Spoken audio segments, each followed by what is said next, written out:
এই অর্জনটার পেছনে সবচাইতে বড় ভূমিকা তো আমার ডিরেক্টরের, মেজবাহ রহমান সুমন। ও গল্পটা ভেবেছে, অনেক বছর ধরে গল্পটা ও নার্সার করেছে এবং সেই জায়গা থেকে যে প্রস্তুতি নিয়েছে, সেই সঙ্গে টোটাল টিমের একটা ভূমিকা, এবং এই ছবির পেছন দিক থেকে যারা সাপোর্ট করেছে।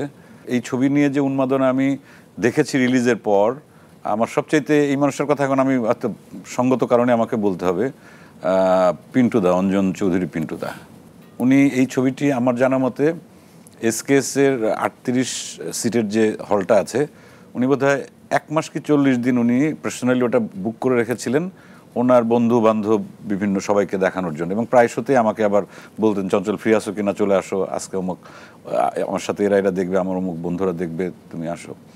তা একটা ছবি শুধুমাত্র যে নির্মাণের সামনের ঘটনাগুলোই আমরা দেখি তা না, এর পেছনেও অনেক ঘটনা থাকে, কারা ইন্সপায়ার্ড করছে এবং সাকসেসফুলি আমরা কাজটা কিভাবে করলাম। এটা একটা টিম ওয়ার্ক,